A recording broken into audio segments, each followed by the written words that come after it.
Cinema ప్రేక్షకులు మారిపోయారు. KGF, Baahubali, Pushpa లాంటి భారీ యాక్షన్ ఎలివేషన్ ఉన్న సినిమాలకు తప్ప మిగతా వాటిని చూసేందుకు థియేటర్స్కు రావడం లేదని మొన్నటిదాకా మన దర్శక నిర్మాతలు చెప్పిన మాటలివి. కానీ ఈ సంక్రాంతికి తెలుగు ఆడియన్స్ తేల్చేశారు. కొట్టడాలు, నరకడాలు లేకున్నా స్వచ్ఛమైన వినోదాన్ని అందించేలా సినిమా తీస్తే ఫ్యామిలీతో కలిసి సినిమాకు వస్తామని మరోసారి నిరూపించారు. ఈ సంక్రాంతికి తెలుగులో వరుసగా 5 సినిమాలు రిలీజ్ అయ్యాయి. వాటిలో 3 సినిమాలకు హిట్ టాక్ వచ్చింది.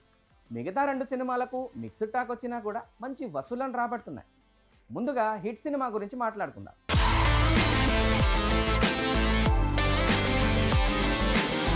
ఈ సంక్రాంతికి వచ్చిన సినిమాల్లో ప్రీమియర్ షోతోనే పాజిటివ్ టాక్ సంపాదించుకున్న సినిమా మన శంకర వరప్రసాద్.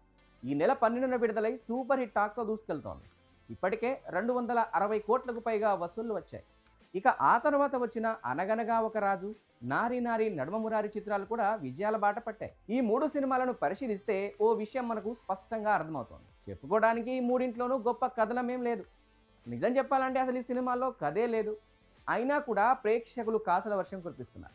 కారణం ఏంటంటే ఈ సినిమాల్లో కథ లేకున్నా 2.5 గంటల పాటు ప్రేక్షకుని థియేటర్లో కూర్చొనేలా చేసే స్వచ్ఛమైన వినోదం ఉంది. అందుకే ఫ్యామిలీ ఆడియన్స్ థియేటర్స్కి తరలి వెళ్తున్నారు. చిరంజీవి కాబట్టి మన శంకర వరప్రసాద్ హిట్ అయిందని అనుకుంటే మిగతా 2 సినిమాల్లోని హీరోలకు అంత పెద్ద ఫ్యాన్ ఫాలోయింగ్ లేదు. సినిమాలోని వినోదమే వాళ్ళను కాపాడింది. ఇక స్టార్ హీరో ఉంటేనే థియేటర్స్కి జనాలు వస్తారనుకుంటే ఈ సంక్రాంతికి ప్రభాస్ ది రాజాసాబ్ అతిపెద్ద విజయం సాధించాలి. కానీ అది జరగలేదు. ఇక రవితేజ భర్త మహాశయులకు విజ్ఞప్తిలో వినోదం ఉన్న ప్రేక్షకులకు ఆ డోస్ ఏమాత్రం సరిపోలేదు. అందుకే బాక్సాఫీస్ రేసులో కాస్త వెనకబడింది.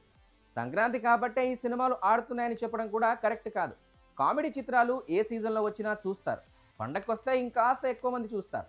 అయితే ప్రతిసారి యాక్షన్ సినిమాలే కాదు, అప్పుడప్పుడు ఫ్యామిలీ డ్రామాలు కూడా వస్తే వాటిని కూడా ప్రేక్షకులు ఆదరిస్తారని ఈ సంక్రాంతి సినిమాలతో అర్థమైంది. ఫ్యామిలీ ఆడియన్స్ని థియేటర్స్కి రప్పించే దమ్ము ఫ్యామిలీ డ్రామాల్లోనే ఉంది. అందుకే ఇక నుంచి మన వాళ్ళు యాక్షన్తో పాటు వినోదాత్మక కథలపై కూడా దృష్టి పెడితే మంచిది.